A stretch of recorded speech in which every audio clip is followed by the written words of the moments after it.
শামীম পাটোয়ারির বলে টানা 2 ছক্কা মারা মাহিদুল অঙ্কন পরের বলেই ক্যাচ দিলেন তুলে। সুযোগটা মিস হলো চিটাগং কিংসের ফিল্ডার পারভেজ ইমনের ভুলে। উল্টো আহত হয়ে তাকে মাঠ ছাড়তে হলো। তখনও জানেন না সামনে কি এক দুঃস্বপ্নের শুরু হলো। সেই অঙ্কন পরে মাত্র 18 বলে তুলে নিলেন 50। উইলিয়াম বসিস্তোকে সাথে নিয়ে খেললেন পারফেক্ট টি20। ওদের ফিনিশিং পার্টনারশিপে 35 বলে 86 রান। খুলনার মোট 13 ছক্কার 6টাই মাহিদুল অঙ্কন হাঁকান। এর আগে খুলনার শুরুটাও একেবারে খারাপ হয়নি। নাইম শেখের সাথে বসিস্তোর ওপেনিং জোট থেকে 27 বলে 37 রান এনে দেয় নট ব্যাড টাইপের ভিত্তি। নাইম ফেরার পর মিরাজ, আফিফ, ইব্রাহিম জদরান থিতু হতে পারেননি। তাতেই অনেকটা স্লো ডাউন খুলনা। একপাশে বসিস্তো হলেন সাবধানী। তবে অঙ্কন ক্রিজে নেমেই পুরো মিরপুরে ছড়িয়ে দিলেন টি20 আমেজ। একটা বাউন্ডারির সাথে হাফ ডজন ছক্কা। সে কি তেজ!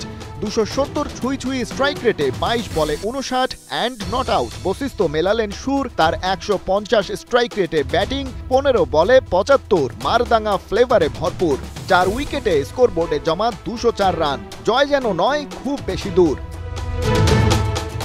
চিটাগংয়ের ব্যাটিং ইনিংসের পয়লা ওভারে ওশান থমাসের ওয়াইড আর নো বলের ড্রামা। নাইম ইসলামের উইকেট গেলেও সেই ওভারে চিটাগংয়ের স্কোরবোর্ডে 18 রান জমা। নাকের ব্যথায় ভোরকে যাননি পারভেজ ইমন। ঝড়ের আভাস দিলেন জোড়া ছক্কা হাঁকিয়ে। আবু হায়দার রনির বলে যখন আউট হলেন ক্রিজে ছিলেন 8 বলে 13 রান নিয়ে। ব্যাট করতে নেমে হালে পানি পাচ্ছিলেন না উসমান খান। 15 বলে 18 রান তুলে হাসান মাহমুদের বলে বোল্ড আউট হয়ে যান। এরপরেই চিটাগং কিংস ব্যাটিং অর্ডার বেহাল। তাই দেখে খুলনার কাপ্তান মেহেদী হাসান মিরাজের হয়তো হলো মায়া। টাইমড আউট টম ও কনেলকে তাই ফিরিয়ে আনা। কিন্তু লাভ কি? নওয়াজের প্রথম বলটাই যে খেলতে পারলেন না। কেউ যখন করতে পারছিল না কিছু, young boy Shamim Patwari express গতিতে ছুটলেন পর্বত সমান টার্গেট 204 রানের পিছু। হারার আগে হারানোর নেই কিছু। শামীমের একক লড়াইটার ইতি টানলেন আবু হায়দার রনি। 38 বলে 78 রান করে ফিরে গেলেন তিনি। 200+ স্ট্রাইক রেট। নবম উইকেটে আলিসের সাথে গড়েছিলেন বিপিএল এর রেকর্ড 77 রানের জুটি। তবে মিস্টার পাটোয়ারি ছিলেন সেটার আসল খুঁটি, যেখানে আলিসের কন্ট্রিবিউশন মোটে 6 রান। বল খেলেছেন 18টি।